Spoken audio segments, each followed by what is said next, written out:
you're ready. Okay. Some of you might have been to a farm, or maybe you actually live on a farm. I don't live on a farm, but I work on a farm and I go out there quite often. So, if you're familiar with the farm, you know that there's probably going to be hay bales of some sort, for either animals to eat or for bedding. Hay bales have several different shapes and sizes, and they can be used for a variety of different uses. I am qualified to speak on the subject because I have done research over this topic for the last couple of weeks, and I actually go to a farm quite often and know that bales hay, and I know about it.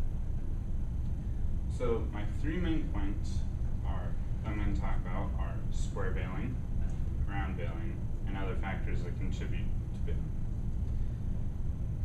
So my first main point is square bales. Now there's there's many different shapes and sizes, but the two most popular are there's small and large. I'll talk about the small ones first. Small bales average about 14 by 18 by 36 inches and weigh anywhere from 60 to 100 pounds. Because of their size, they're very easy to handle. Like, you can just pick them up, and then you can move them, stack them, and store them. Very easy. According to Tom Shove, the farmer I interviewed, small square bales made it easier for small operations because of their small size. Now, to make a small square bale, you need a tractor, a baler, or a small square baler, a hay trailer, and a man cart. And the way they do that is they actually have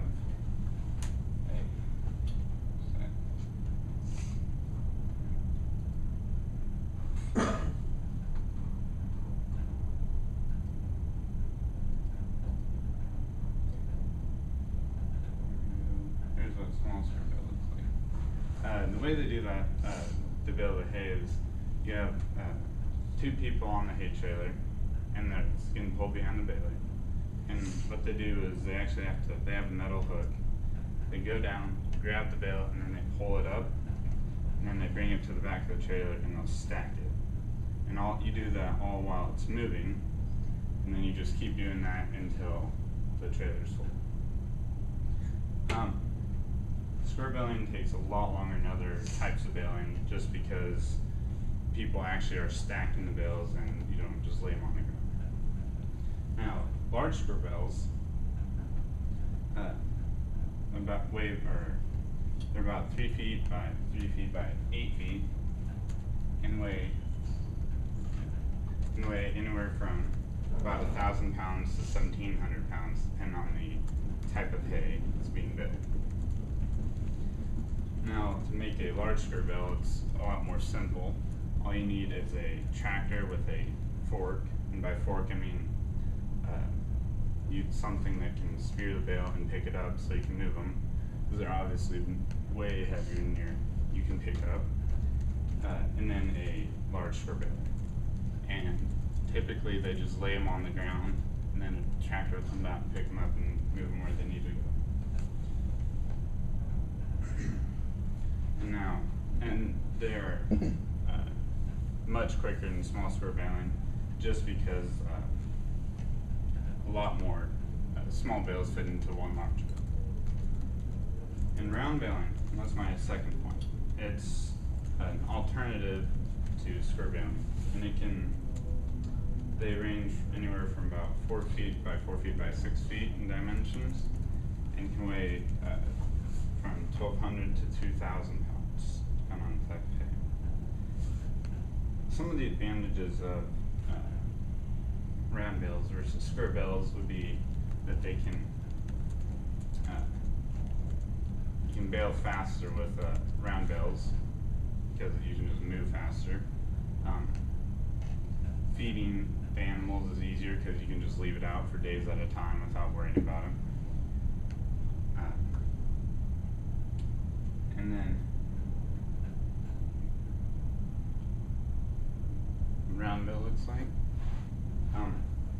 And then some of the disadvantages would be that you need large equipment to use them or to move them around, just like square bales, and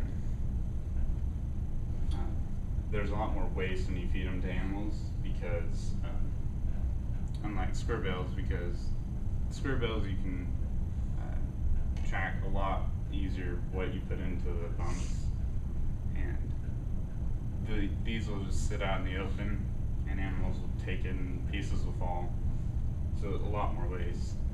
And square bales can stack much easier. Obviously squares stack better than circles. What you need to make a round bale: tractor with a fork, again to pick them up because they're so large, and then a round baler. My third point: other factors that contribute to baling. Now there's a lot of factors that contribute to baling, but these are some of the bigger ones. Moisture plays a big part. You need low moisture in order to bale hay. According to Thorn Gaines of myfarmlife.com, moisture should be no greater than about 18 to 20% for small square bales, 12 to 15 for large square bales, and 16 to 20 for round bales.